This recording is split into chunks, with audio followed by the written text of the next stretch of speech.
My dear students, मैं Raghuvansh sir history का chapter 1 के बारे में कुछ बतलाने जा रहा हूं।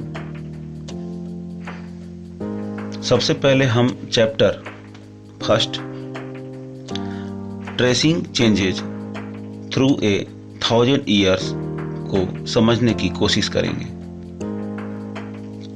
मतलब यह कि 1000 वर्षों के दौरान लोगों के जीवन, विचार और घटनाओं में क्या क्या परिवर्तन हुए, हम इस चैप्टर में इसी का खोज करेंगे।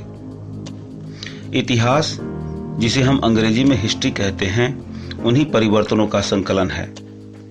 इतिहास वास्तव में अतीत की घटनाओं का विस्तृत एवं व्यापक विवरण प्रस्तुत करता है।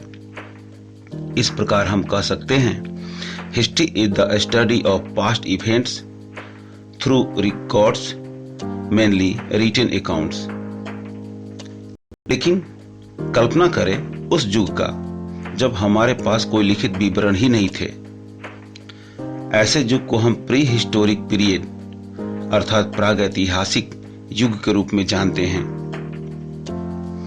अब आप सवाल कर सकते हैं कि इतिहास के अध्ययन से हमें क्या लाभ है। इसका सरल उत्तर है, हमारे अतीत का अध्ययन अथवा इतिहास का अध्ययन मानव जीवन के विकास और उन्नति को समझने में हमारी सहायता करता है। मतलब यह कि हम कह सकते हैं, the study of our past और the study of history helps us comprehend the progress and development of human lives। इस प्रकार इतिहास हमें विज्ञान के क्षेत्र में, तकनीक के क्षेत्र में, सामाजिक, आर्थिक, राजनीतिक, सांस्कृतिक क्षेत्र में तथा विश्व के विभिन्न सभ्यताओं में हुए क्रमिक विकास एवं परिवर्तन के बारे में संपूर्ण जानकारी प्रदान करता है। जैसे जैसे समय बदलता गया, भाषाएं और उनके अर्थ भी बदलते गए।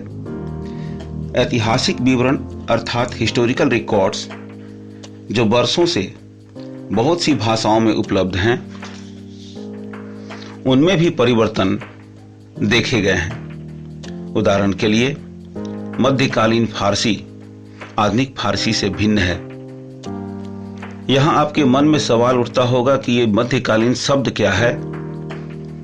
तो वास्तव में इसे जानने के लिए हम इतिहास को कई तरह से विभाजित करते हैं। उदाहरण के लिए ऐतिहासिक काल को सर्वप्रथम 2 भागों में बांटा गया है। पहला BCE और बिफोर द कॉमन एरा अर्थात ईसा पूर्व, और दूसरा CE और कॉमन एरा अर्थात ईसवी सन। एक दूसरा तरीका जिसमें विश्व इतिहास को 3 विशिष्ट युगों में बांटा गया है। पहला एंशिएंट हिस्ट्री अर्थात प्राचीन इतिहास 3600 BC से 500 CE तक। दूसरा द मेडाइवल हिस्ट्री या मध्यकालीन इतिहास 500 CE से 1500 CE तक। और तीसरा मॉडर्न हिस्ट्री या आधुनिक इतिहास 1500 CE से अब तक। अब हमें इतिहास के कालखंडों को समझने में आसानी होगी। आइए इस चैप्टर को आगे बढ़ाने से पहले 2 मानचित्रों पर एक नजर डालते हैं। पहला मानचित्र अरब भूगोलवेत्ता अल इदरीसी ने 1154 में बनाया था।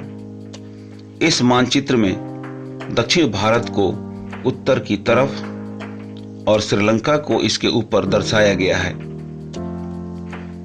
वहीं दूसरा मानचित्र जो लगभग 600 वर्ष बाद यानी कि 1720 में एक फ्रांसीसी मानचित्रकार ने बनाया था, जो लगभग वर्तमान मानचित्र से कुछ मिलता जुलता है।